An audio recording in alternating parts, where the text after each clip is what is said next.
읽었으면 행동해야 결과가 나온다. 채수. 시간은 기다려주지 않는다.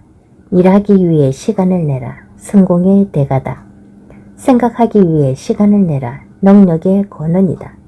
운동하기 위해 시간을 내라. 젊음을 유지하기 비결이다. 독서를 위해 시간을 내라. 지혜의 원천이다. 래퍼 톨스토이, 러시아의 소설가의 10분 중에서 2년 가까이 밥을 준 길고양이 복동이가 있다. 4개월 정도부터 우리가 밥을 주는 집 근처에 와서 밥을 먹기 시작했다. 까만색과 하얀색이 어우러져 있는 아이였다. 처음에는 그냥 오다 가다 먹는 아이인가 생각했다. 그러던 어느 날 노란색 큰 고양이가 나타나서 같이 먹기 시작했다. 이 아이는 중성화가 되어 있었다. 노란 아이 이름은 복순이로 지어줬다. 언제부턴가 둘이 많이 친해져서 낮잠도 박스 안에서 부둥켜 안고 자고 밥도 항상 같이 먹으러 다녔다. 원래 살던 집에서 조금 위쪽에 아파트로 이사를 했는데 이 아이들이 아파트에서 발견되었다. 엄마와 나는 따로 그 아이들의 밥과 간식을 챙겨줬다. 아이들도 우리와 익숙해졌는지 특히 복동이는 밥을 주러 가면 다리 사이를 파고들면서 얼굴과 몸을 우리에게 비비느라 밥도 제대로 먹지 않을 지경이었다. 복동이는 작년부터 아예 우리 집 아래 하단에 밥 줄 시간이 되면 앉아 있었다. 내가 퇴근하고 올 시간에는 놀이터에서 내가 오는 방향을 보고 있었다. 어디서 놀다가도 밥 주려고 이름을 부르면 어디서 쏙 튀어나온다. 안아도 가만히 있고 안아서 배를 만져도 뽀뽀를 해도 꼬리를 잡아도 귀여워서 엉덩이를 팡팡 때려줘도 좋다고 나한테 파고드는 사랑이 많은 아이였다. 올 겨울에는 추울 게 걱정이 돼서 집도 만들어주고 저녁에는 핫팩도 하나씩 깔아줬다. 나는 복순이가 너무 좋아서 엄마에게 데려다 키우자고 말했다. 됐어. 수컷끼리 싸우지 말라고 중성화 시켜줬으니까 괜찮아. 그리고 둘이 지내니까 걔들은 괜찮아. 그래도 날이 추면 얼마나 불쌍해. 예쁘잖아. 새끼들이 어쩔 수 없이 키운다지만 걔들은 다 커서 들어와서 살기 힘들어. 나중에 나 돈 많이 벌어서 내 사무실로 오피스텔 얻으면 그때 둘이 데려다 키워야겠다. 그때 캣타워랑 좋은 거 많이 사줘야지. 그래라. 나는 학수고대했다. 내 사무실을 얻어 아이들을 데려올 생각을 할 때마다 행복했다. 그런데 이런 나의 꿈이 무너졌다. 3월 5일 복동이는 하늘의 별이 되었다. 3월 2일 새벽에 사고가 있었던 모양이다. 출근길에 복동이가 쓰러져 있는 걸 발견하고 이른 아침에 병원에 데려가서 사진을 찍으니 다리와 대퇴부가 부러져서 큰 병원에 가봐야 한다고 한다. 나는 여러 곳에 전화를 해서 수술 비용 등을 상담했다. 굉장히 큰 금액이 들어가야 했다. 그리고 이틀이 지났는데 복동이가 이상하게 축 처져서 기운이 없었다. 사고 난 이후로 밥도 안 먹었고 어제까지 잘 먹던 물도 못 먹었다. 수술은 둘째치고 아이가 너무 처져서 중성화 수술을 한 병원으로 데리고 갔다. 다리만 부러졌으니 이 정도로 처지지 않는다고 하시면서 피검사와 사진을 다시 찍어보자고 하신다. 검사 결과가 나왔다. 피검사의 모든 수치는 최고치가 나왔다. 중요한 것은 뱃속에 피가 뭉쳐있다는 것이다. 사고가 났을 때 큰 충격이 폐를 가격한 것 같다고 하며 장기 파열이 된 것 같다고 하셨다. 1월에 중성화 수술을 할 때와 사진을 비교하니 폐가 확연히 달랐다. 얼마나 아팠을까. 그런데도 복동이는 엄마나 내가 만지면 골골골 소리를 내며 좋아했다. 마지막 가는 순간까지 희미하게 골골 그랬다. 그렇게 복동이는 하늘이 별이 되어버렸다. 내가 왜 이야기를 하는 줄 아는가. 우리가 인생을 살아가면서 나중에를 말하지만 나중에는 없다는 것이다.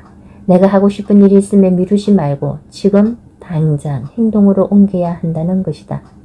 사무실을 얻을 때까지 나중으로 미루지 말고 생각했을 때 바로 데려오지 못한 이런 일이 벌어졌나 싶어 계속 눈물이 난다.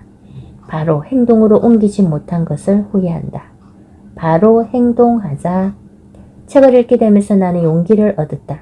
내 주위에는 내가 뭔가를 하려고 하면 하지 말라고 말하는 사람들이 많았다. 특히 부모님이 가장 많이 하지 말라고 말씀하셨다. 나는 의욕이 많은 성향이었다. 그런데 주위에서 하도 하지 말라는 말을 많이 들어서 나 쓰는데 익숙하지 않게 되어버렸다. 그런데 책은 나에게 하라고 말해주었다. 하고 싶은 게 있으면 해보라고 말했다. 시간은 멈추지 않는 것이니 하루라도 빨리 시도해보라고 말해주고 있었다. 실패에 대한 두려움은 시도해보지 않았기 때문에 있는 것이라고 말했다. 실패에 대한 두려움으로 시도조차 하지 않는 삶은 후회만이 남는다고 말해주었다. 후회만이 남는 삶이 진정으로 실패한 삶이라고 말해주었다. 나는 책을 읽으면서 용기를 얻었다. 나는 경매를 시작할 때도 그랬다. 경매 책을 처음 접하고 내가 과연 이걸 할 수 있을까? 이걸 하다가 실수해서 문제가 생기면 어떡하지? 나는 종잣돈도 적은데 어떻게 낙찰받을 수 있을까? 이런 걱정은 하지 않았다. 책이 나에게 말해준 대로 용기를 내서 등록을 먼저 했다. 책의 저자도 해냈다면 나도 할 수 있겠지. 나라고 못할 이유는 뭐가 있겠어? 라는 생각을 했다. 그리고 나서 2년 정도 하는 동안 빌라 2채를 낙찰받았다. 남들이 보면 겨우라고 말할 수 있지만 나는 망설이지 않고 도전했다.